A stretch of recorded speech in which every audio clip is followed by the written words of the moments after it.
Hello दोस्तों, welcome to main point study. तो basically इस वीडियो के अंदर हम करने वाले हैं मोस्ट इंपॉर्टेंट क्वेश्चन हमारे चैप्टर की, जिसका नाम है नेशनलिज्म इन इंडिया। जब मैं बोलता हूँ मोस्ट इंपॉर्टेंट क्वेश्चन, यानी इस पीडीएफ के अंदर आपको एक भी ऐसा क्वेश्चन नहीं मिलेगा जो कि पीछे किसी ना किसी एग्जाम में ना आया हुआ हो। देखो मैं आपको दिखा देता हूँ, 2012 2000 मतलब हर एक क्वेश्चन किसी ना किसी एग्जाम में आया हुआ है, जैसे कि आप देख सकते हो।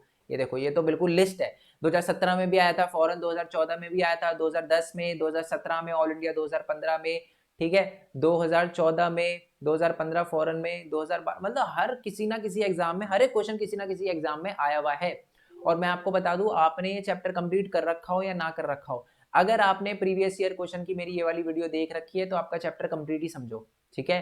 क्योंकि और देखो, एक और दिक्कत मैं आपको बता देता हूँ, मैक्सिमम बच्चे चैप्टर तो क्लियर कर लेते हैं बट उस चैप्टर से रिलेटेड कैसे क्वेश्चन आएंगे वो नहीं करते, जिसकी वजह से फिर एग्जाम में उनको आंसर फॉर्मेशन में दिक्कत होती है। देखो, अगर आपको पहले से पता हो कि यार इस क्वेश्चन का आंसर कैसे करना है, तो प्रोबेबिलिटी बढ़ जाती है कि आप फुल मार्क्स स्कोर कर पाओ।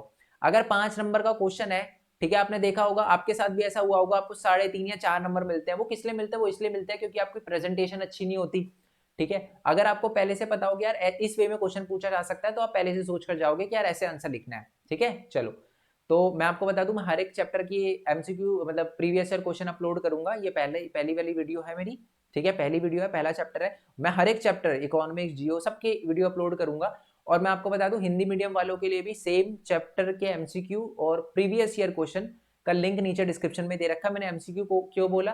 क्योंकि बहुत सारे अलग अलग स्टेट बोर्ड के बच्चे भी देख रहे होंगे, और क्या पता उनके सेकंड टर्म में भी एमसीक्यू आ रहे हैं। तो डिस्क्रिप्शन में आपको लिंक मिल जाएगा, चैप्टर वाइज आपको एमसीक्यू वगैरह भी मिल जाएंगे, ठीक है। और हमें टर्म 2 के अंदर तबाही मचानी है, तो ये बहुत इंपॉर्टेंट है कि हम प्रीवियस ईयर क्वेश्चन जो हैं वो जरूर जरूर जरूर जरूर जरूर करें, ठीक है। चलो जी, अब हम कर लेते हैं शुरू। ओके, चलो। तो पहला क्वेश्चन है कि ये बताना है आपको कि फर्स्ट वर्ल्ड वॉर के अंदर जो थी वो इंडिया की कंडीशन कैसी थी। इंडिया की कंडीशन बहुत खराब थी, क्योंकि फर्स्ट वर्ल्ड वॉर के टाइम में जो अंग्रेज थे, ब्रिटिशर थे, वो पूरा का पूरा फर्स्ट वर्ल्ड वॉर में लगे हुए थे, लड़ाई में लगे हुए थे, अलाइड पावर के अंदर थे वो, आपको पता है, जिसकी वजह से वो इंडिया के अंदर ध्यान नहीं दे पा रहे थे। ओके, तो इसकी वजह से इंडिया में बहुत प्रॉब्लम चल रही थी। तो क्या क्या प्रॉब्लम चल रही थी, पॉइंट्स में लिखा है। डायरेक्ट क्वेश्चन आया था ये 2015 में ऑल इंडिया और 2011 के अंदर, ठीक है, दिल्ली के अंदर। तो ये बहुत इंपॉर्टेंट क्वेश्चन है। अब इसका आंसर क्या है? तो सबसे पहले तो मैं आपको बता दूं, अंग्रेज जो थे वो लड़ाई के अंदर लगे हुए थे, जिसकी वजह से उनको बहुत पैसे वगैरह चाहिए थे। तो इसलिए उन्होंने इंडिया के अंदर कस्टम ड्यूटीज बढ़ा दी और साथ ही इनकम टैक्स भी इंट्रोड्यूस कर दिया, ठीक है। दूसरी बात है, प्राइजेस जो थे वो बहुत ही ज्यादा इंक्रीज हो गए थे 1913 टू 18, तो प्राइस डबल हो गए थे। एक्सट्रीम हार्डशिप आ गई थी हमारे कॉमन लोगों के लिए। साथ में आर्मी चाहिए थी उनको, लोग चाहिए थे ना लड़ने के लिए, तो इसलिए उन्होंने गांव में फोर्स रिक्रूटमेंट करना शुरू कर दिया, जिसकी वजह से लोगों को बहुत गुस्सा था, ठीक है। नेक्स्ट है कि आपको पता है कि 1918, ठीक है, और 1921 टू 20 के बीच में ना इंडिया के अंदर बहुत सारे ऐसे पार्ट थे जहां पर फूड शॉर्टेज आ चुका था, और इसी के साथ एक इन्फ्लुएंजा एपिडेमिक फैल चुका था, ठीक है, स्पेनिश फ्लू भी कहते हैं इसको, जिसकी वजह से 12 से 13 मिलियन लोग, यानी 1 करोड़ 20 लाख से 1 करोड़ 30 लाख लोग की डेथ हो गई थी। तो ये सारी की सारी सिचुएशन जो थी उस टाइम हमारे फर्स्ट वर्ल्ड वॉर के टाइम, और फर्स्ट वर्ल्ड वॉर को एक तरह से ये प्रॉब्लम हम फेस कर रहे थे, ठीक है। चलो, अब ये हम करते हैं सेकंड क्वेश्चन, ये भी 2013 में आया हुआ है। और ये वाला क्वेश्चन जब आप पढ़ोगे ना नीचे वाला, तो आपको लगेगा यार सर ऊपर वाला और नीचे वाला सेम है, बट मैं आपको मैंने जानबूझ के इस वाले पेज के अंदर लिखा हुआ है क्वेश्चन। अब देखो क्वेश्चन क्या है। Explain the effect of worldwide economic depression on India towards the late 1920s। यहाँ पर लेट 1920s की बात करी गई है, यानी लेट 1920s क्या, 1926, 1927, 1928, 1929, 30, तो ये होगा ना लेट 1920s, है ना। तो 1920s के लेट में तो यही है बेसिकली। चलो जी, आई होप ये बात आपको क्लियर हो गई हो। अब देखो क्या क्या प्रॉब्लम चल रही थी। पहली बात तो मैं आपको बता दूं, सबसे बड़ी प्रॉब्लम उस टाइम ये चल रही थी कि उस टाइम है ना एग्रीकल्चर गुड्स के प्राइसेस जो थे ना वो बहुत ही ज्यादा कम हो गए थे। यानी जो हमारा किसान फसल 100 रुपए की उगाता था ना, वो 20 रुपए में बिक रही थी। नुकसान होगा ना फार्मर को, तो इसकी वजह से बहुत प्रॉब्लम चल रही थी, क्योंकि अंग्रेज जो है वो अपना वो मांग रहे थे, रेवेन्यू वगैरह मांग रहे थे, तो एग्रीकल्चर रेवेन्यू को देना बहुत ही ज्यादा डिफिकल्ट हो गया था। ऊपर से हमारी इकोनॉमी को ठीक करने के लिए जो ब्रिटिशरों ने वो बनाई थी ना, साइमन कमीशन बनाई थी, उसके अंदर भी एक भी इंडियन नहीं था।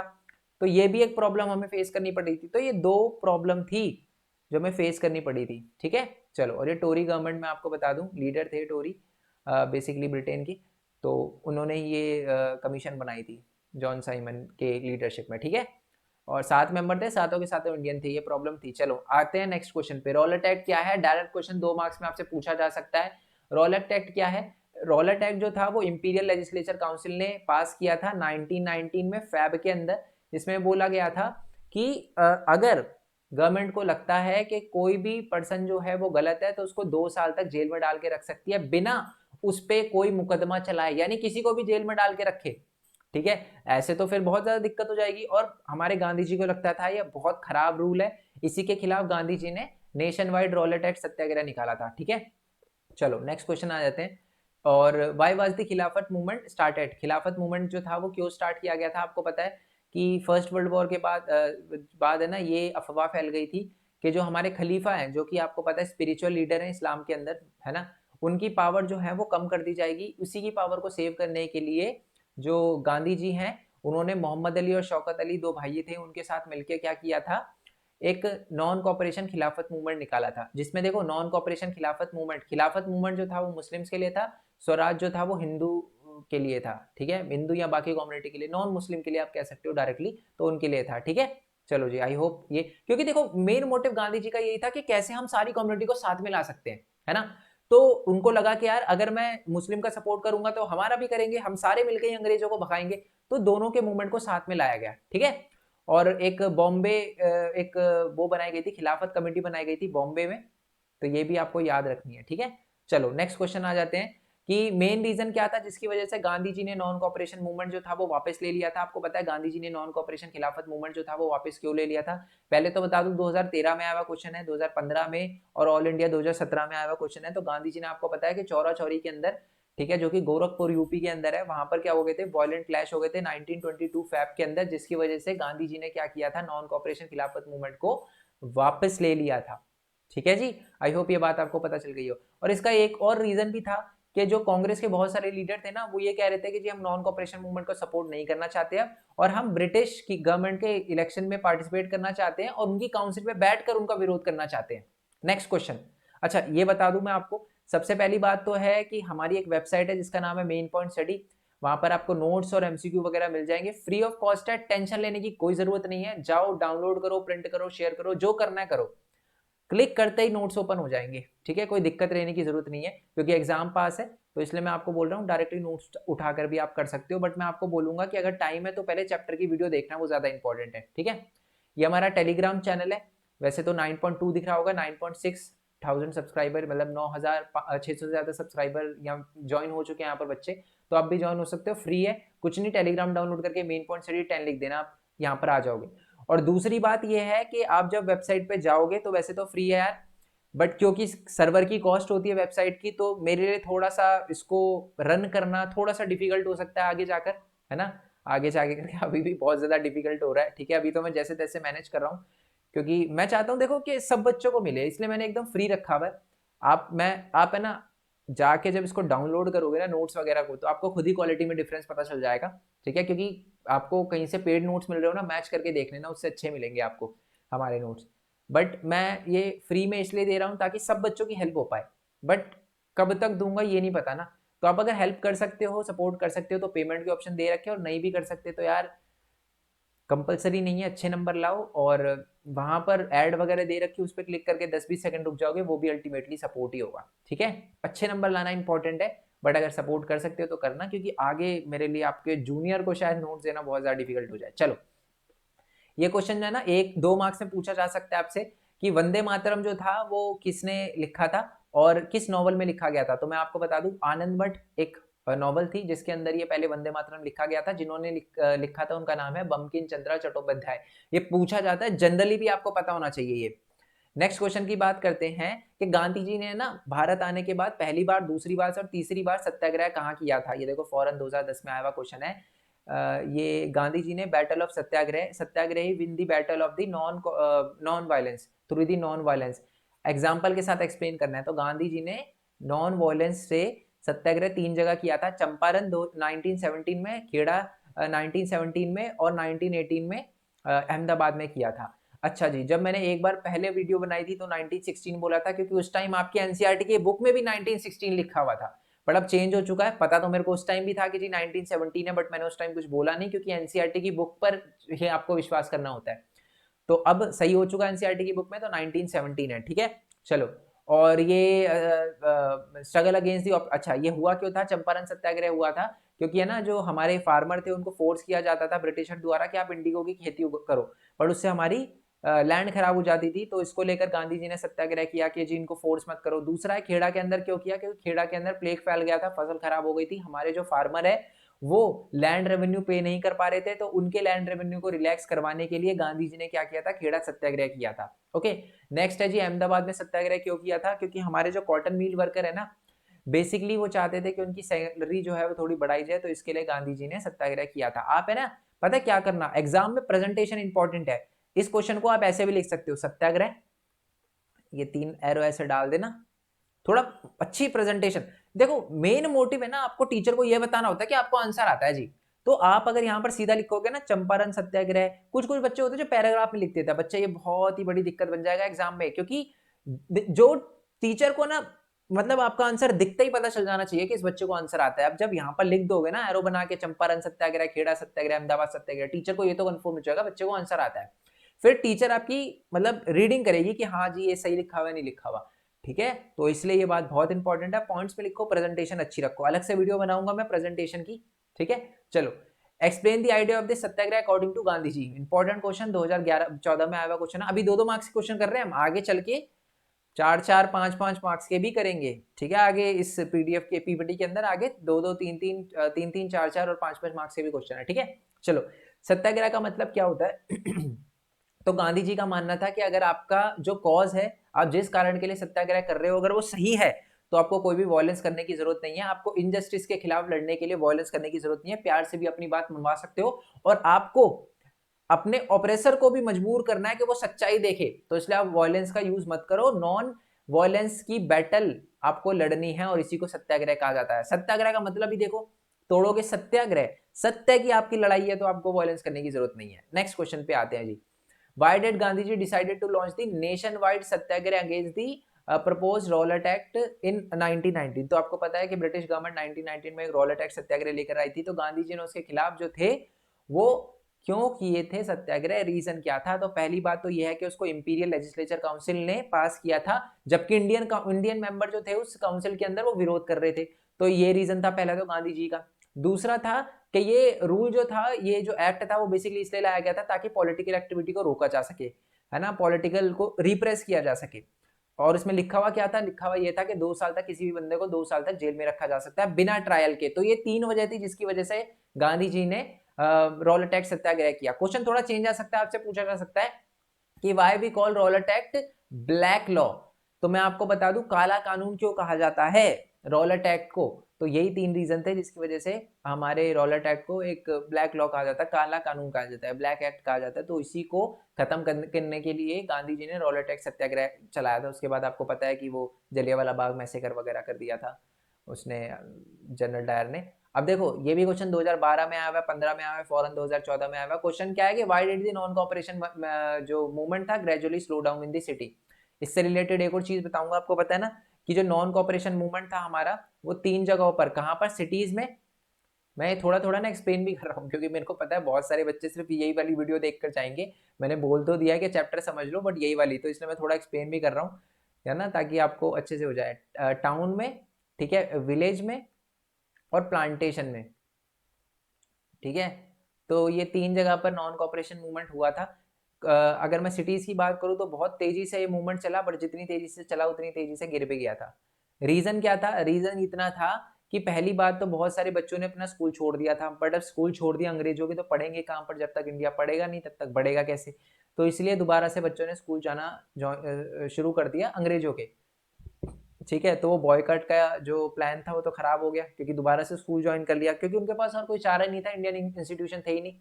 तो देखो यही पॉइंट लिखा हुआ है कि लैक ऑफ इंडियन इंस्टीट्यूशन, तो टीचर ने भी, स्टूडेंट ने भी, सबने ज्वाइन कर दिया, लॉयर ने भी फिर करना पड़ा अपनी एक्टिविटी जो थी। और दूसरी बात है ये बोला गया कि जी ब्रिटिश के कपड़े को बॉयकॉट करो, तो जी पहनेंगे क्या, पहनेंगे जी खादी, खादी आती थी महंगी, और इसी वजह से लोगों ने दोबारा से ब्रिटिश के कपड़ों पर, जो फैक्ट्री मेड कपड़े थे उनकी तरफ शिफ्ट होना शुरू कर दिया, ठीक है। चलो, और ये वाला नोट्स डाउनलोड करके, अगर आपके पास ज़्यादा टाइम ना हो तो नोट्स डाउनलोड करके एक बार देख लेना कि शहरों के अंदर, गाँव के अंदर और प्लांटेशन के अंदर याद रखना है, इनलैंड इमिग्रेशन एक्ट था ना, बाहर नहीं निकलने दिया जाता था लोगों को प्लांटेशन थे। तो मतलब मेरे कहने का मतलब एक बार नोट्स रीड कर लेना, ठीक है, फ्री नोट्स है, कोई दिक्कत नहीं है, डायरेक्टली वेबसाइट पे जाओगे नोट्स मिल जाएंगे। चलो, why did Gandhi ji relaunch the civil disobedience movement? आपको पता है गांधी जी ने एक सॉल्ट मार्च निकाला था, है ना, सिविल डिसोबीडियंस की शुरुआत ही सॉल्ट मार्च से हुई थी। तो उसके बाद है ना गांधी जी ने रोक दिया था सॉल्ट मार्च, है ना, पता है ना, बहुत सारे लोगों को जेल में डाल दिया था जब अंग्रेजों ने। तो उस गांधी जी को बोला था कि आप जाओ राउंड सेकंड राउंड टेबल में जाओ, वहां पर बातचीत करो, अपनी डिमांड रखो और तब आना। गांधी जी ने कहा ठीक है, बट आप उन लोगों को छोड़ दो। तो लोगों को तो छोड़ दिया, बट जब गांधी जी वहां से लौटे सेकंड राउंड टेबल से, तो उन्होंने दोबारा से सिविल डिसोबीडियंस मूवमेंट शुरू कर दिया। रीजन क्या थे? रीजन ये थे तीन। पहली बात तो है कि जब गांधी जी वहां से लौटे सेकंड राउंड टेबल से, तो वो बहुत डिसअपॉइंट हो गए थे, कोई भी नेगोशिएशन नहीं हुआ, ठीक है, टूट चुका था नेगोशिएशन, यानी उनके जाने का कोई फायदा नहीं हुआ, उनकी बात ही नहीं सुनी गई। तो उन्होंने बोला मेरी बात ही नहीं सुनी गई तो दोबारा से मूवमेंट करूंगा मैं ये वाला, तो इसलिए दोबारा कर दिया।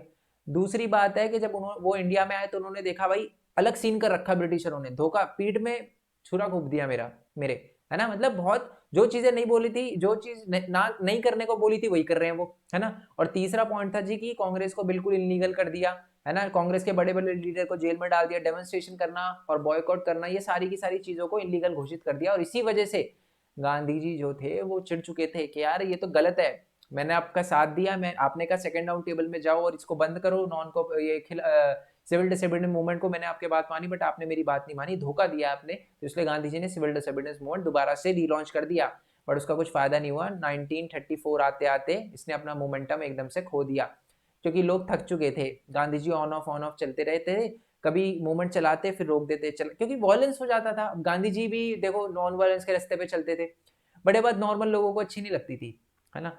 तो इसी वजह से फिर लोगों ने, जब पहली बार जब गांधी जी ने सॉल्ट मार्च निकाला, लोगों ने बड़े लेवल पे सपोर्ट किया था, हर बंदे ने, ठीक है, अलग अलग ग्रुप ने पार्टिसिपेट करा था, उससे रिलेटेड क्वेश्चन आएगा, बट फिर वो रुक गए। उन्होंने कहा यार ये तो गलत बात है, गांधी जी पहले ही रोक लेते हैं, है ना। अच्छा, ये हमारे कुछ अलग अलग चैनल है, ठीक है, ये भरत कुमार खोरवाल है मेरा ब्लॉगिंग चैनल है, आप इसे सब्सक्राइब कर सकते हो। मेन पॉइंट टेक पे बेसिकली मैं अर्निंग से रिलेटेड वीडियो बनाता हूँ, जैसे आपके एग्जाम खत्म हो जाए, अभी सब्सक्राइब करके रख लेना, वैसे मैं अभी कुछ वीडियो डाल भी नहीं पाऊंगा इस पे, ठीक है, तो कर लेना इसको सब्सक्राइब। बेसिकली यहाँ पर 23-24 वीडियो डाल रखी है, टाइम हो आपके पास तो देख लेना। यहाँ पर मैं अर्निंग से रिलेटेड बताता हूँ कि कैसे एक स्टूडेंट अर्न कर सकता है, अलग अलग तरीके। ये मेन पॉइंट गेमिंग का चैनल है, मन करे तो आ जाना, गेम वगैरह अभी तो नहीं खेलेंगे, एग्जाम के बाद ही खेलेंगे, कुछ ज्यादा ही गेम खेलेंगे, डोंट वरी, एग्जाम के बाद। और ये यूनिक वर्ल्ड लिखा हुआ है, बट इस चैनल का नाम अब मैंने चेंज कर दिया है, इसका नाम है जी मेन पॉइंट स्टडी जॉब, ठीक है। बेसिकली ये उन बच्चों के लिए है जो कि आगे गवर्नमेंट जॉब के लिए तैयारी करना चाहते हैं, उनके लिए चैनल है। अगर आपका मोटिव है गवर्नमेंट जॉब में जाना, किसी भी टाइप की गवर्नमेंट जॉब चाहिए आपको, और आपको लगता है कि जी मेरे को कुछ करना चाहिए वैसे तैयारी, तो इस चैनल को सब्सक्राइब कर लेना, वीडियो दे रखी है देखना। हम धीरे धीरे शुरू करेंगे, कैसे स्कूल से में रहते हुए आप सारी की सारी चीजें जो है बहुत सारी कवर कर सकते हो, ठीक है, क्योंकि 9th 10th 11th 12th जो आप पढ़ रहे हो ना वो बहुत इंपॉर्टेंट है। आपने देखा होगा मेरी वीडियो में बहुत सारे ऐसे भी लोग कमेंट करते हैं जो कि सिविल सर्विसेज की तैयारी कर रहे हैं, वो क्या कर रहे हैं 9th 10th की वीडियो पे, वो मैं आपको बताऊंगा मेन पॉइंट स्टडी जॉब वाले चैनल पे, ठीक है, कर लेना, सबका लिंक आपको नीचे डिस्क्रिप्शन में दे रखा है। चलो जी, सिविल डिसोबीडियंस मूवमेंट से रिलेटेड ही क्वेश्चन है, 2017 में आया हुआ है और फॉरन 2017 में भी आया हुआ है ये वाला क्वेश्चन। क्वेश्चन क्या है कि how did the salt march become the base of the civil disobedience movement? Gandhi ji ने सॉल्ट मार्च ही क्यों करा, कोई और रूल क्यों नहीं तोड़ा? सॉल्ट मार्च आपको पता है ना, गांधी जी ने नमक कट तोड़ा था, ब्रिटिश ने, ठीक है, सॉल्ट पे वो बना रखा था, लॉ बना रखा था कि जो नमक है वो सिर्फ ब्रिटिश गवर्नमेंट की जो कंपनियां हैं वही बना सकती है, इंडियन नमक नहीं बना सकते, और उनको टैक्स देना पड़ेगा, जो कि बात बिल्कुल भी सही नहीं थी। गांधी जी ने, आपको पता है कि 31 मार्च को 1930 को लॉर्ड इरविन को, जो वायसराय थे उस टाइम ब्रिटेन के, तो उनको एक लेटर लिखा जहां पर उनको बोला कि जी बात सुनो, आप ये 11 डिमांड हमारी पूरी कर दो, हम कुछ नहीं करेंगे, बट आपने अगर 11 डिमांड पूरी नहीं करी ना, हम सिविल डिसोबीडियंस मूवमेंट कर देंगे, यानी कोई ना कोई लॉ पक्का तोड़ेंगे। गांधी जी की बात नहीं सुनी गई, एक भी डिमांड को पूरी नहीं किया गया, इसी वजह से गांधी जी ने सिविल डिसोबीडियंस मूवमेंट शुरू कर दिया। और गांधी जी ने सोचा कि यार अब सबसे पहला लॉ कौन सा तोड़ू, तो गांधी जी ने सॉल्ट लॉ को तोड़ने का सोचा। क्यों? क्योंकि सॉल्ट एक ऐसी चीज थी जो कि बहुत ही ज्यादा इंपॉर्टेंट थी, गरीब के लिए भी अमीर के लिए भी सब खाते थे सॉल्ट। तो गांधी ने सोचा कि यार यही चीज है जो सब लोगों को एक साथ लेकर आ सकती है, क्योंकि अगर मैं फार्मर के लिए करूंगा तो इंडस्ट्रियलिस्ट बोलेगा जी हमारा लिए क्यों नहीं करा, तो इसलिए गांधी जी ने सॉल्ट मार्च करने का सोचा, क्योंकि सॉल्ट हर बंदा यूज करता है। तो ये बात लिखी हुई, आंसर सीधा का सीधा आपको टेप के आ जाना है, ठीक है। मेन मोटिव आपको यहाँ पर समझाना है। नेक्स्ट क्वेश्चन की बात करते हैं कि इंडस्ट्रियल वर्कर जो थे उन्होंने कैसे परफॉर्म करा था सिविल डिसोबीडियंस मूवमेंट में, ठीक है। जब सिविल डिसोबीडियंस मूवमेंट चला था तो जो हमारे इंडस्ट्रियल वर्कर थे उन्होंने भी पार्टिसिपेट करा था, बट मैं आपको बता दूं बहुत कम पार्टिसिपेट करा था। बहुत कम पार्टिसिपेट करने का रीजन क्या था कि जो कांग्रेस थी ना, वो जो अमीर अमीर लोग थे, अमीर अमीर लोग से कहने का मतलब जो बिजनेसमैन थे, इंडस्ट्रियलिस्ट थे, उनको सपोर्ट कर रही थी। अब अगर आप इंडस्ट्रियलिस्ट से पैसे ले रहे हो तो आप फिर वर्करों को क्यों, अब आप देखो जैसे मैं आपको समझाता हूँ, मान लो आप एक कंपनी के मालिक हो, ठीक है, और आप एक बंदे को पैसे दे रहे हो और वो आपके वर्करों का सपोर्ट कर रहा है और वर्कर चाह रहा है सैलरी बढ़े, तो आप क्यों उसका सपोर्ट, आप तो ये बोलोगे ना भाई एक तो मैं तेरे को सपोर्ट कर रहा हूँ, ऊपर से तू मेरे वर्कर को भड़का रहा है कि जी सैलरी बढ़वाओ सैलरी बढ़वाओ, तो ये तो दिक्कत है ना। तो इसीलिए कांग्रेस ने बोला यार ये देखो हम आपका सपोर्ट नहीं कर सकते, इंडस्ट्रियल वर्कर को ये बोला हम आपका सपोर्ट नहीं कर सकते, अगर हम आपका सपोर्ट करेंगे तो इंडस्ट्रियलिस्ट आकर हमको बोलेंगे कि जी ये क्या है, एक तो हम आपको पैसे दे रहे हैं अपना ये मूवमेंट वगैरह चलाने का, हम आपको सपोर्ट कर रहे हैं और आप हमारे साथ ही ऐसा कर रहे हो। तो इसलिए जो हमारे सिविल डिसोबीडियंस मूवमेंट था उस पर इतना ज्यादा बड़े लेवल पे पार्टिसिपेट नहीं करा, कुछ कुछ सेलेक्टिव चीजें अपनाई, ठीक है। मैं आपको बता दूं नागपुर के अलावा किसी भी जगह पर ज्यादा बड़े लेवल पे पार्टिसिपेट नहीं करा था हमारे इंडस्ट्रियल वर्कर ने, ठीक है। गांधीयन प्रोग्राम के बेस पे थोड़ी थोड़ी चीजें करी थी, टोपी पहनना, गांधीयन टोपी पहनना, ठीक है, और साथ में फॉरेन गुड्स को बॉयकॉट करना, ये सारी की सारी चीजें करी थी, बट अपना भी मूवमेंट वो साथ साथ चला रहे थे लो वेजेस के अगेंस्ट, वर्किंग कंडीशन के अगेंस्ट, ठीक है। चलो आई होप ये बात आपको पता चल गई। जैसे मैंने बोला कि जो इंडस्ट्रियलिस्ट थे उनका सपोर्ट कर रही थी कांग्रेस, इसलिए वो थोड़ा सा जो हमारे इंडस्ट्रियलिस्ट थे, इंडस्ट्रियल वर्कर थे ना, उनको सपोर्ट करने से बच रही थी, ठीक है। उनको ये लग रहा था कि यार अभी अगर हमने इंडस्ट्रियल वर्कर का साथ दिया तो हम अलग हो जाएंगे, मतलब ये जो मूवमेंट है सिविल डिसोबीडियंस मूवमेंट ज्यादा सक्सेसफुल नहीं हो पाएगा, टूट टूट जाएगा, क्योंकि अब अभी थोड़ी डिमांड है कि हमें थोड़ा सा सपोर्ट चाहिए इंडस्ट्रियल वर्कर इंडस्ट्रियलिस्ट का, ठीक है, बिजनेसमैन का। नेक्स्ट क्वेश्चन आते हैं, describe the action taken by the British administration against the nationalist who oppose the Rowlatt act. बताइए आपको क्या किया था, हमने आपको पता ना हड़ताल वगैरह करी थी, है ना। उसके लिए फिर गांधी जी ने क्या किया था कि हड़ताल वगैरह करी थी 6 अप्रैल 1919 को रॉलेट एक्ट सत्याग्रह, बट उसके बाद आपको पता है कि मार्शल लॉ लगा दिया गया था, है ना। और फिर जलियांवाला बाग इंसिडेंट हुआ था 13 अप्रैल 1919 को, बहुत सारे लोग मारे गए थे, ऊपर से उन्होंने बम तक फोड़े थे। मैं आपको बता दूं कि हमारे भारत के अंदर ही अब तो चलो गुजरावाला एक जगह है ना पाकिस्तान के अंदर, वहां तक बॉम्ब वगैरह फोड़े थे, मतलब हमको डराना चाहते थे। जब जनरल डायर से पूछा गया कि आपने वो जलियांवाला बाग पे लोगों पर गोलियां क्यों चलाई, क्या कर रहे थे वो ऐसा, तो उसने बोला कि I just want to like, मतलब मैं सत्याग्रह के माइंड में ना एक दहशत क्रिएट करना चाहता था, ये बात बोली उसने। तो ये सारी की सारी चीजें, मतलब वो ये चाहते थे कि रॉलेट एक्ट रुक जाए, फिर हम भी नहीं रुके, हमने भी तोड़ा उनको बहुत, बट उन्होंने ना इस चीज को बहुत, देखो जब आप कुछ गलत करते हो ना साफ सॉरी बोल देना चाहिए, वो ज्यादा बेटर रहता है। बट ब्रिटिशरों ने फिर हमारे साथ ही, मतलब ऑब्वियस सी बात है, देखो रिएक्शन तो गलत रहना था, जब आप इतने लोगों को मार दोगे तो फिर हम ऐसे हंस के तो जाएंगे नहीं अंग्रेजों के पास, तो हमने फिर गलत किया आगे वगैरह लगा, हमने भी फिर वही किया, वायलेंस हो गया, गांधी जी ने रॉलेट एक्ट सत्याग्रह वापस ले लिया। बट देखो अब सही था गलत था ये तो ऑब्वियस ही बात है, देखो यार अंग्रेज अगर गलत करेंगे तो इसका जवाब शांति से देना सही नहीं है ना, क्योंकि प्यार से जब तक कोई नहीं मान रहा है तब ठीक है, बट जब वो सामने से ऐसी हरकतें करता है तो फिर गलत हो जाता है ना। तो ब्रिटिश गवर्नमेंट ने फिर ऐसा वायलेंस वगैरह किया जिसकी वजह से लोग भड़क गए, उन्होंने फिर बिल्डिंगों में जो पुलिस स्टेशन थे ब्रिटिशरों के उस पर अटैक करना शुरू कर दिया, और उसको माफी मांगने की जगह, क्योंकि माफी मांग लेते तो शायद थोड़ा समझते भी हम, बट उन्होंने माफी नहीं मांगी जिसकी वजह से और दिक्कतें हो गई, और फिर हमें उन्होंने पकड़ के नाक रगड़वाई, जमीन पे क्रॉल करवाया, साहिब बोल के सल्यूट मरवाया, ये सारी की सारी चीजें करी। अगर वो सॉरी मांगते तो शायद समझ भी आती बात, बट उन्होंने और ज्यादा हमारे साथ गलत किया, ठीक है। तो ये पूरा का पूरा आंसर है, एग्जाम में डायरेक्टली लिख कर आ जाना है। कुछ कुछ चीजें अंडरलाइन भी करनी है एग्जाम में, एक चीज और इंपॉर्टेंट होती है कि टॉपिक को या पॉइंट को अंडरलाइन करना भी इंपॉर्टेंट होता है। जैसे कि पहले तो रॉलेट एक्ट सत्याग्रह 1919 में आया था, ये आपको लिखना है 13 अप्रैल, डेट वगैरह तो अंडरलाइन कर ही दिया करो यार, बिना बोले डेट अंडरलाइन कर दिया करो, ठीक है, ये बात आपको याद रखनी है। चलो अच्छा जी, अब ये मान लो आपको सीधा क्वेश्चन आ जाए, describe the event and the impact of the Jallianwala Bagh, ठीक है। फॉरन 2015 में और ऑल इंडिया 2013 में आया क्वेश्चन है, पूरा का पूरा अच्छे से एक्सप्लेन करना है जी, पूरा का पूरा। ये इसमें सारा लिखा हुआ है, जलियांवाला बाग कहाँ हुआ, क्यों हुआ, ठीक है। और ये देखो जो जो वर्ड मैंने बोल्ड में लिखे हुए हैं ना, वही आपको एग्जाम में अंडरलाइन करके आने हैं, ठीक है। पूरा का पूरा सारा का सारा मैंने यहाँ पर दे रखा है, ठीक है। तो ये पूरा का पूरा करके आ जाना आप।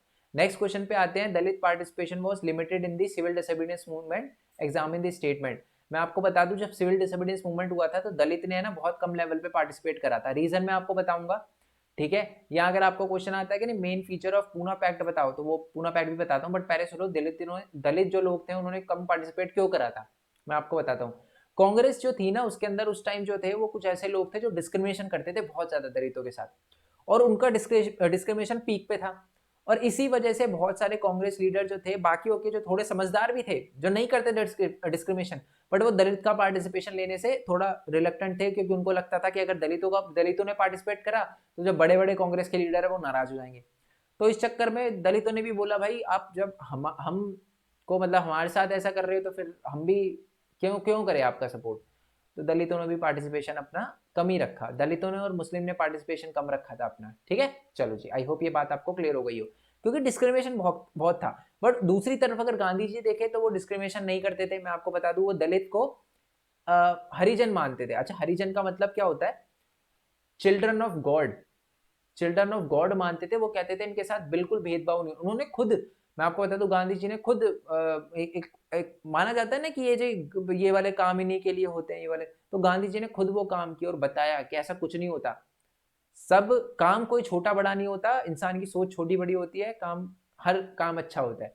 तो उन्होंने दलितों के सपोर्ट के लिए बहुत सारी चीजें करी। और दूसरी तरफ हमारे बी आर अम्बेडकर जी, आपको पता है बी आर अम्बेडकर जी ने भी दलितों के लिए बहुत काम किया था। उन्होंने एक डिप्रेस क्लास एसोसिएशन भी बनाई थी 1919 में। अब मैं पूना पैक्ट पे आ रहा हूँ क्वेश्चन पे। तो 1930 में उन्होंने एक डिप्रेस क्लास एसोसिएशन भी बनाई थी। अब देखो, गांधी जी और बी आर अम्बेडकर आमने सामने आ गए। बात क्या हुई थी, बात ये हुई थी कि बी आर अम्बेडकर जी ने ये बोला कि जी आप एक काम करो कि हमको ना दलितों के लिए अलग से सेपरेट इलेक्ट्रोड्स दे दो। यानी वहां वो जगह जहां पर दलित ज्यादा है ना, तो वहां पर दलित ही कैंडिडेट खड़ा होना चाहिए और दलित ही वोट दे। गांधी जी इसके विरोध में, गांधी जी क्या है, गांधी जी ने कहा इससे है ना सोसाइटी टूटेगी, दलित कभी भी मिल नहीं पाएंगे, सबको साथ में ले जाना है, तो ये मत करो। But B R Ambedkar ji ने बोला देखो डिस्क्रिमिनेशन तो होता है। गांधी जी ने कहा यार बात तो सही है, डिस्क्रिमिनेशन तो होता है फिर। तो इस चक्कर में एक पूना पैक्ट 1932 आया, सितंबर 1932 में, जिसमें ये बोला गया कि जो सीटें हैं वो रिजर्व करी जाएगी लोकसभा वगैरह में, तो सीटें रिजर्व करी गई, आज भी सीटें रिजर्व है। 84 जो है वो एससी के लिए रिजर्व है, और 47 जो है वो एसटी के लिए रिजर्व है हमारे लोकसभा के अंदर, पार्लियामेंट के अंदर, ठीक है। आई होप ये बात आपको क्लियर हो गई हो। ओके जी, अब नेक्स्ट क्वेश्चन ये आएगा कि how did the Ambedkar B R Ambedkar try to improve the condition of depress classes, explain any 3 point. अब जो हमारे बी आर अम्बेडकर जी थे, उन्होंने दलितों की के लिए मतलब कैसे फाइट किया, उनकी कंडीशन को कैसे इंप्रूव किया। मैं आपको बता दूं, जैसे कि आपको पता ही है कि सबसे पहले तो उन्होंने क्या किया था, डिप्रेस क्लास एसोसिएशन बनाई थी। सेकंड पॉइंट यही लिखा हुआ है ना, पहले तो ये लिखा हुआ है कि एक सेपरेट इलेक्ट्रोड्स की बात करी थी उन्होंने। दूसरी बात है कि पूना पैक्ट लेकर आए थे वो। और पहला पॉइंट इसमें यही लिखा हुआ है कि उन्होंने ये बोला था कि जी सीटें रिजर्व करो, किसके लिए, एजुकेशन इंस्टीट्यूशन में भी सीटें रिजर्व करो, और ये सारी की सारी चीजें जो थी वो मांगी थी हमारे बी आर अम्बेडकर जी ने, ठीक है। अब देखो, मैं लाइन बाय लाइन सब कुछ समझाऊंगा तो फायदा नहीं है, मैं आपको बोल के समझा रहा हूँ ताकि टाइम भी आपका ना लगे, आपको समझ भी आ जाए, क्योंकि आंसर तो आपको डायरेक्ट मिल ही जाएगा, ठीक है। क्योंकि आप इसका स्क्रीनशॉट वगैरह भी ले सकते हो, और हो सके तो मैं इसको वेबसाइट वगैरह पे भी डाल दूंगा, ठीक है। नेक्स्ट क्वेश्चन पे आते हैं कि वुमेन ने कैसे पार्टिसिपेट करा। मैं यहाँ बता दूं 2014 में, 2000 ऑल इंडिया 2014 में या फॉरन 2012 में, चाहे 3-4 बार आया हो, बट मैं आपको बता दूं ये क्वेश्चन जी most most most important question है वाला क्वेश्चन। वुमेन का पार्टिसिपेशन आपसे जरूर पूछा जाता है। सिविल डिसोबीडियंस मूवमेंट में सिर्फ एक ही ऐसा ग्रुप था जिनको कोई लालच नहीं था, जिन्होंने ये बोला था कि it is our sacred duty. ये देखो क्या लिखा हुआ है, ये हमारी एक ड्यूटी है अपने देश के लिए सिविल डिसोबीडियंस मूवमेंट में पार्टिसिपेट करना, ठीक है। उन्होंने भी घर से निकल के पार्टिसिपेट करा था, ठीक है। बट मैं आपको बता दूं कि इनको इतना ज्यादा फायदा हुआ नहीं। वुमेन्स का इतना कहना था कि हमको इक्वल राइट तो देने चाहिए, कांग्रेस के अंदर उस टाइम सारे के सारे बड़े बड़े कांग्रेस के लीडर सारे के सारे मेल हुआ करते थे, फीमेल नहीं थी। तो उन्होंने बोला कि ऐसा नहीं है कि फीमेल इक्वल मतलब इक्वल नहीं है, उनको इक्वल राइट तो दो। देखो उस टाइम फीमेल भी बहुत सारी ऐसी थी जिन्होंने बहुत बढ़ चढ़ के पार्टिसिपेट करा था, बट फिर भी उनको वो पोस्ट देने से डर रही थी कांग्रेस, और वो पोस्ट नहीं दे रही थी जो उनको देनी चाहिए थी। तो इस चक्कर में फिर मतलब पार्टिसिपेट तो फिर भी फीमेल ने करा था, और उनकी कंडीशन इंप्रूव नहीं हुई थी। ठीक है, जो कांग्रेस थी was only on their symbolic presence, मतलब कीन ओनली ऑन दिस सिंबॉलिक, मतलब वो कह रहे थे हाँ आप हो ठीक है, बट हम आपका कोई कुछ करेंगे नहीं, आपको पोस्ट वगैरह ये सारी की सारी चीजें हम नहीं देना चाहते, ये सारी की सारी प्रॉब्लम थी। बट वुमेन्स ने बहुत बढ़ चढ़ के पार्टिसिपेट करा, जेल तक गई थी वो। ठीक है, और बात यह है कि ये जो रिच फार्मर थे, ये जो पुअर पीजेंट थे, बिजनेस क्लास थे, इंडस्ट्रियल वर्किंग क्लास थे, इन सबका कोई ना कोई मोटिव था, इनका तो कोई मोटिव भी नहीं था यार। ठीक है, अपनी अपनी इक्वल राइट के लिए आवाज उठाना, वो आप मतलब इनके कोई इक्वल राइट ही तो मांग रही थी, बट फिर भी वो भी नहीं दिया गया। चलो कोई नहीं। नेक्स्ट क्वेश्चन है कि describe the development which led to the launching of non cooperation movement. Non cooperation movement क्यों हुआ था? ठीक है, तो आपको पता है पहली बात तो ये है कि गांधी जी ने वो जलियांवाला बाग इंसिडेंट के, एक तरह से आप कह सकते हो कि जलियांवाला बाग इंसिडेंट हुआ था, तो उसके बाद ये नॉन कोऑपरेशन मूवमेंट भी लॉन्च वगैरह किया था। नॉन कोऑपरेशन मूवमेंट में हिंदू और मुस्लिम को साथ में लाने के लिए आपको पता है खिलाफत मूवमेंट और साथ ही में जो स्वराज था, उन दोनों को मिला के नॉन कोऑपरेशन मूवमेंट चलाया गया था। ठीक है, तो बेसिकली इसमें मेन मोटिव, मेन चीज तो आपका ऑटोमन एम्पायर जो डिफीट हो गया था फर्स्ट वर्ल्ड वॉर में, तो जो खिलाफत कमेटी है उसके लिए खिलाफत खलीफा की पावर को डिफेंड करने के लिए, टेम्पोरल पावर को डिफेंड करने के लिए ही हमारी ये नॉन कोऑपरेशन मूवमेंट जो था वो चलाया गया था। नॉन कोऑपरेशन मूवमेंट को इसीलिए नॉन कोऑपरेशन खिलाफत मूवमेंट भी कहा जाता है। क्लियर है? चलो, आई होप ये पता चल गया हो आपको। नेक्स्ट क्वेश्चन की बात करते हैं कि how had the non cooperation movement spread in country side. मैंने आपको बताया था गांव के अंदर कैसे फैला, शहरों के अंदर कैसे फैला, ठीक है, कैसे पार्टिसिपेट करा अलग अलग लोगों ने, ये बात आपको पता होना चाहिए। तो बेसिकली इसमें कंट्री साइड का तो नहीं लिखा हुआ मैंने, बट जैसे मैंने बोला नोट्स आप देख सकते हो, सिटीज का दे रखा है। सिटीज में कैसे पार्टिसिपेट करा नॉन कोऑपरेशन मूवमेंट के अंदर, तो मैं आपको बता दूं सिटीज के अंदर ये अच्छा इसका अलग क्वेश्चन है, पता है ना आपको, मैं दोबारा बता रहा हूँ, ये वाला अलग है।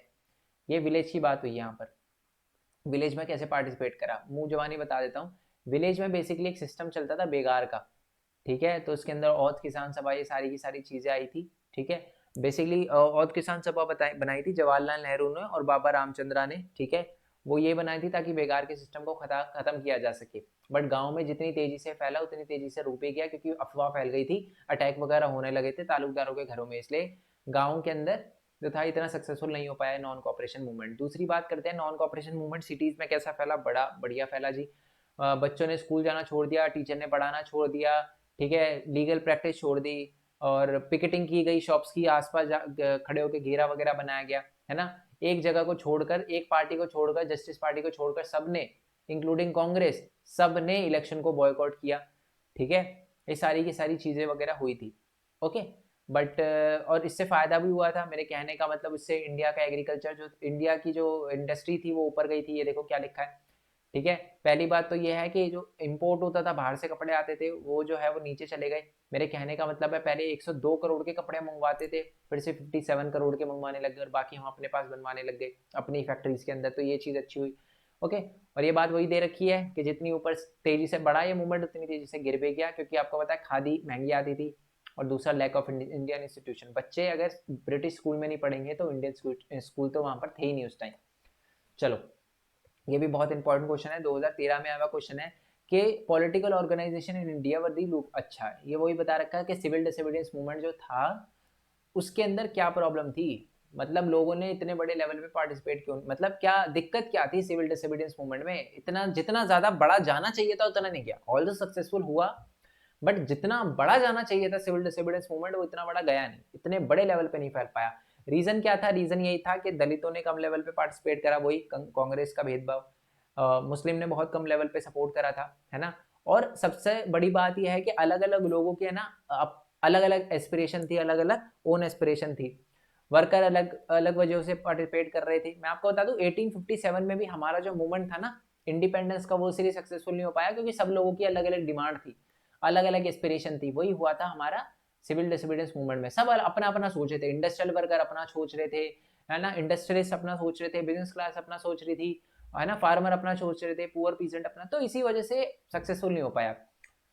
और वही मैंने आपको बताया, बहुत बड़े लेवल पे इंडस्ट्रियल वर्कर ने पार्टिसिपेट नहीं करा। और लास्ट पॉइंट यही है कि जो हमारी कांग्रेस थी उसके अंदर भी बहुत सारे ऐसे ग्रुप बन रहे थे जिन्होंने सोचा कि अब हमें इलेक्शन को बॉयकॉट नहीं करना चाहिए, इलेक्शन पे लड़ना चाहिए और काउंसिल में बैठ के हमें अंग्रेजों का विरोध करना चाहिए। तो इसलिए उन्होंने दोबारा से इस मूवमेंट को छोड़ के इलेक्शन को ज्वाइन करने की सोच ली। तो यही वजह थी जिसकी वजह से हमारा सिविल डिसोबीडियंस मूवमेंट इतना ज़्यादा सक्सेसफुल नहीं हो पाया। नेक्स्ट आते हैं, चलो अब देखो वही है कि बिजनेस क्लास ने सिविल डिसोबीडियंस मूवमेंट में कैसे पार्टिसिपेट करा, जिसको इंडस्ट्रियलिस्ट भी कहते हैं by the way. And merchants ने और इंडस्ट्रियलिस्ट, ये भी क्वेश्चन जो है सेम, अच्छा ये रिपीट हो गया क्या? नहीं, रिपीट तो है बट देखो 2014 में आया था फॉरन और ये 2010 में आया था। और सिविल डिसोबीडियंस मूवमेंट में बिजनेस क्लास ने कैसे पार्टिसिपेट करा, वही है मर्चेंट्स, सारे के सारे देखो एक ही। इंडस्ट्रियलिस्ट ने कैसे, ये मेरे को लग रहा है इंडस्ट्रियलिस्ट से ज़्यादा क्वेश्चन पूछे जाएंगे। रिच पीजेंट ने कैसे पार्टिसिपेट करा सिविल डिसोबीडियंस मूवमेंट में, है ना। और इंडस्ट्रियलिस्ट ने, ज़्यादातर इंडस्ट्रियलिस्ट का पूछा गया है कि अमीर जो हमारे बिजनेस क्लास थे उन्होंने कैसे पार्टिसिपेट करा। तो ये तो रिच पीजेंट का लिखा हुआ है, सबका याद कर लेना। रिच पीजेंट का भी कैसे याद कर लेना, साथ में पुअर पीजेंट का भी कर लेना। वुमेन्स का मैं बता चुका हूँ आपको, ये बिजनेस क्लास का है, ये मोस्ट इंपॉर्टेंट क्वेश्चन है क्योंकि अभी अभी हमने देखा 4-5 बार आ रखा है, ठीक है। ये इससे इसका है, ठीक है। तो ये सारे पॉइंट आपको याद रखने हैं। मैं आपको बता दूं, बिजनेस क्लास ने बेसिकली पेमेंट वगैरह करना इनका काम था। इन्होंने एक फिक्की भी बनाई थी, मेन मोटिव ये था कि बाहर से जो वो आ रहे हैं ना कपड़े, वो ना आए, बाहर से इंपोर्टेड गुड्स ना आए। इन्होंने भी खुद ये ध्यान रखी बात कि हम बाहर की जो चीज़ें हैं, इम्पोर्ट करी हुई चीज़ें हैं, उसका कम यूज़ करें, ठीक है। चलो सेम आंसर लिख देना डिट्टो। नेक्स्ट क्वेश्चन पे आते हैं, ये वर्किंग क्लास का भी दे रखा है इसमें। अब आते हैं नेक्स्ट क्वेश्चन पे। गोदाम हिल्स के अंदर, ये बहुत इंपॉर्टेंट है, एक पर्सन का नाम था अलौरी अलौरी सीताराम राजू। इसमें लिखा हुआ है, नहीं लिखा हुआ। अलौरी सीताराम राजू के अंदर एक गोदाम हिल्स के अंदर एक आंदोलन वगैरह हुआ था। तो वो क्यों चलाया गया था? वो इसलिए चलाया गया था क्योंकि ब्रिटिशर जो थी वो, उन्होंने एक लॉ बना दिया था, फॉरेस्ट लॉ, फॉरेस्ट एक्ट बना दिया था, जिसमें किसी भी बंदे को, चाहे वो ट्राइब का हो, उसको जंगल में जाकर पेड़ वगैरह काटने की आज़ादी वगैरह नहीं थी, अपनी चीज़ें कलेक्ट करने की आज़ादी नहीं थी। तो इसकी वजह से किया। लाइवलीहुड अफेक्ट हो रहा था उनका, और वो बेगार करने पर भी मजबूर करते थे। वो ट्राइब्स के लोगों को बोलते थे आप ये उठाओ, ये उठाओ, ये उठाओ, ये शिप बनानी हमें, ये उठा के गाड़ियों में रखो। तो ये प्रॉब्लम हो रही थी, जिसकी वजह से आंध्र प्रदेश के गोदाम मिल्स के अंदर मूवमेंट वगैरह चला था। इसको लीड किया था किसने? अलौरी सीताराम राजू ने, ठीक है, 1924 के अंदर। हाँ 24 के अंदर इनको सूली पे चढ़ा दिया गया था, मैं आपको बता दूं, ठीक है। आई होप ये बात आपको क्लियर हो गई हो। चलो, बट फोक टेल्स में आज भी इनको याद रखा जाता है। वही है, सॉल्ट टैक्स के बारे में क्वेश्चन दे रखा है, 2011 में हमारा क्वेश्चन है, क्योंकि सॉल्ट को ही क्यों लिया, why was the abolition of the salt tax, मतलब सॉल्ट टैक्स की सबसे इंपॉर्टेंट डिमांड क्यों थी? क्योंकि बेसिकली ऐसी चीज़ थी और इसी को लेकर मूवमेंट चलाया था। मेन जो गांधी जी ने चीज़ पकड़ी थी कि जी कैसे हम सिविल डिसोबीडियंस मूवमेंट को आगे ले जाए, सॉल्ट ही था, क्योंकि सॉल्ट अमीर गरीब सब यूज़ करते थे। नेक्स्ट क्वेश्चन, सॉल्ट मार्च के मेन फीचर क्या थे? पूरा का पूरा मैंने जो है नोट्स के अंदर से आंसर कॉपी कर दिया है सॉल्ट मार्च के बारे में, आई होप आपको पता ही हो। नेक्स्ट क्वेश्चन है कि जी प्लांटेशन वर्कर ने कैसे पार्टिसिपेट करा था स्वराज के अंदर, तो आपको बताइए। प्लांटेशन के अंदर जो हमारे गोदाम हिल्स के अंदर मूवमेंट वगैरह चला था, लॉरी सीताराम राजू, वही मैंने आपको बताया था, 3 वजह थी। बेगार करने पे मजबूर करते थे, चीजें नहीं लेने देते थे जंगलों से, है ना। और इसी वजह से उन्होंने, हमारे जो लोग थे फॉरेस्ट के अंदर, उन्होंने एक वॉयलेंट गुरिल्ला मूवमेंट शुरू कर दिया था। गुरिल्ला मूवमेंट का मतलब होता है जब अपने हथियार से, हथियार ना हो, अपने जो खेती करने के औजार हो, है ना, हल वगैरह, इन्हीं से लड़ने लग जाओ, ठीक है।